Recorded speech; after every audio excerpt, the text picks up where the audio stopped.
Hello my friends and welcome back. Thank you very much for being with me again today.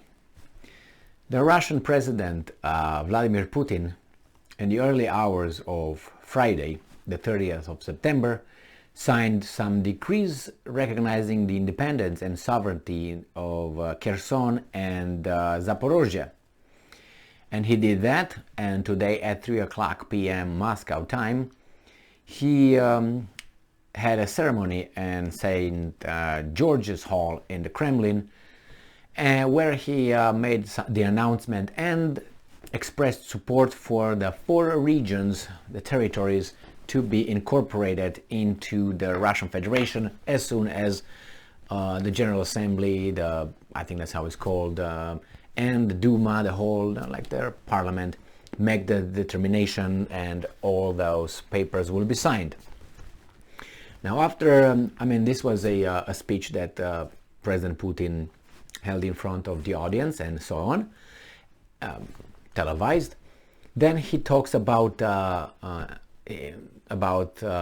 issue of these territories becoming part of Russia, and he warns or he sends a message to Ukraine and its handlers.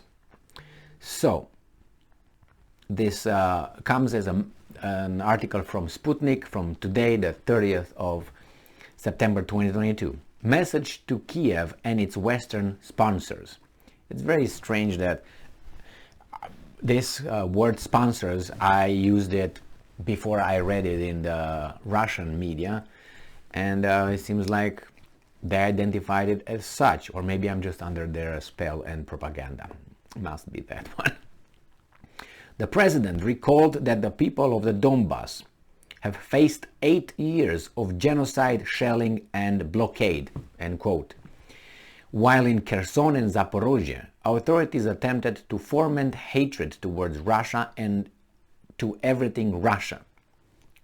While referendums were being held, he said, Putin, Kiev threatened to target women, school teachers, working in election commissions, and repression against millions of people who took part in the plebiscites. And I'm quoting now what Putin said. I would like everyone, including the authorities in Kiev and their real masters in the West, to hear me and remember that people, parentheses, of the 4 territories, are becoming our citizens forever, end quote. Putin said, and I'm quoting again, we call on the Kiev regime to immediately cease fire, cease all hostilities, the war it unleashed in 2014, and return to the negotiating table. We are ready for this. So we are ready for this, Putin said. The president called on Ukraine's authorities to respect the choice made by the Donbas, Kherson and Zaporozhye, and warned that Russia would protect its territories using all available means. Putin promised that the cities and settlements, housing stock, schools, hospitals, theaters and museums damaged in the fighting would be restored, as would industry and infrastructure. So, as I stated before this happened, not as a genius, but it was normal. It was normal course of events. Once they will recognize the independence, they will incorporate, or as the Russians say, they will reunite them with Mother Russia, and then they will tell the Ukrainians stop the fight and give them an ultimatum. Now, it was not an ultimatum yet issued. I think that's going to happen as soon as, an official one. This was just Putin saying it, which will be next, after the Russian parliament signs and votes whatever decrees were sent over there, and all the documents between the regions and Russia. And then after that, there's going to be another ceremony probably when the territories will formally be accepted into Russia. And then when that is going to be still wet on the paper, Putin's signature, saying that those territories are Russian territory, the next second they will issue a ultimatum that was already written down, and he's going to issue that ultimatum to the Ukrainian forces.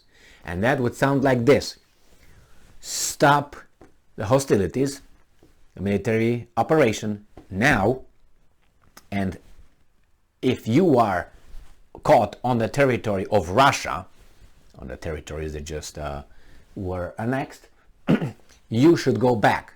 And probably is going to give them a grace period of 24 hours or 48 hours. And then he's going to say, in case you do not do that, this is what's going to happen. We will, not can. It's not about can, ability here. We will use all means, military means, necessary to get you out. And I don't know if he's going to incorporate that as with minimal effort on our part, or minimal losses. That means not pop, pop, pop, boom, shoot, boom, not like that, or grenades and shit. No. So I think that's the way it's going to be. It's going to be direct, clear, and with deadlines. I promise you that. Promise.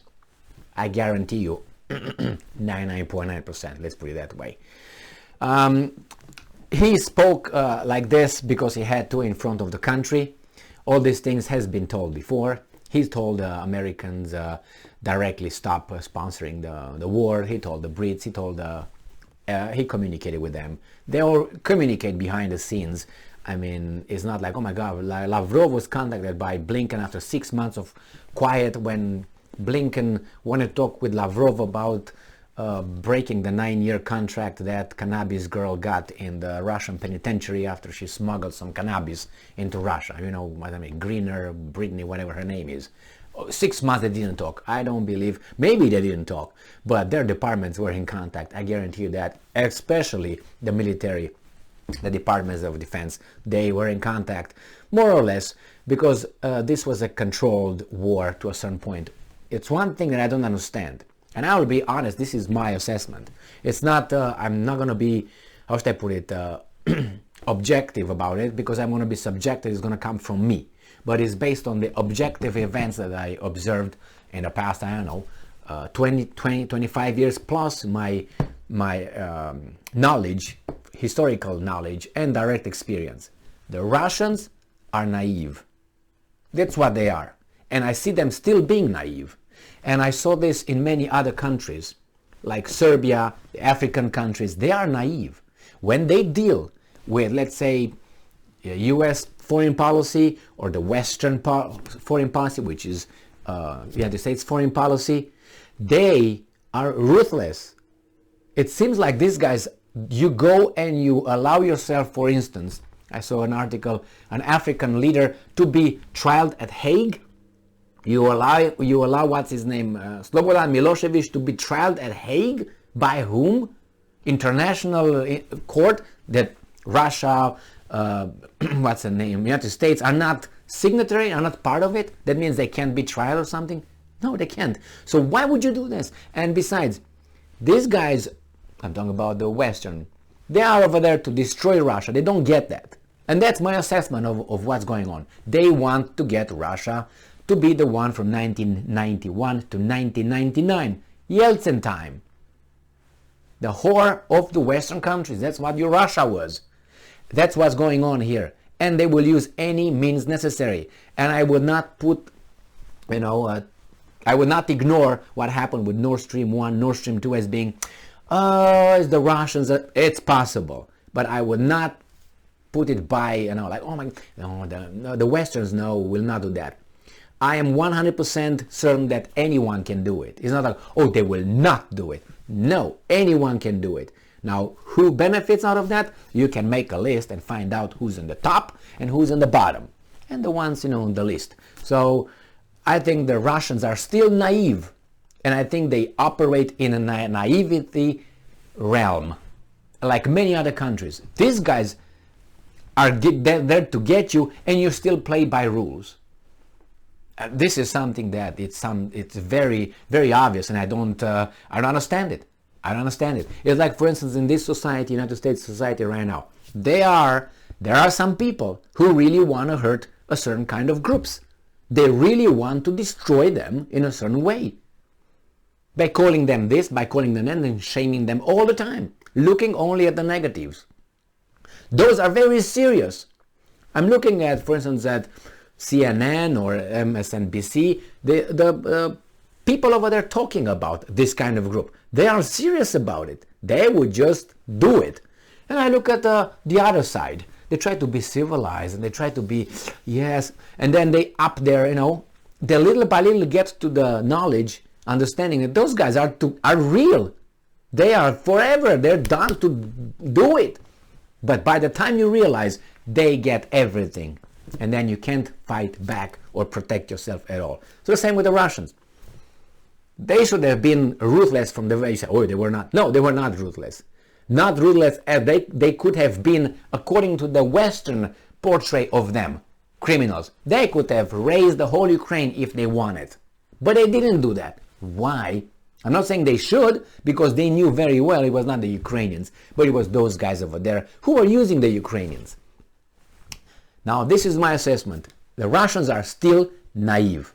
And they're doing it. Article 1 of self-determination in the United Nations allows people to determine by vote and referendum. Really? You have to justify that to whom? To those guys, that your friends, or these guys, you're the ones that want to kneel you down, take your pants down, and you repeatedly. Is that what you want? That's what's going to happen. So plan accordingly. But anyway, they know better. Thank you very much for being with me again today. Stay strong, stay smart, look for the truth, and be just.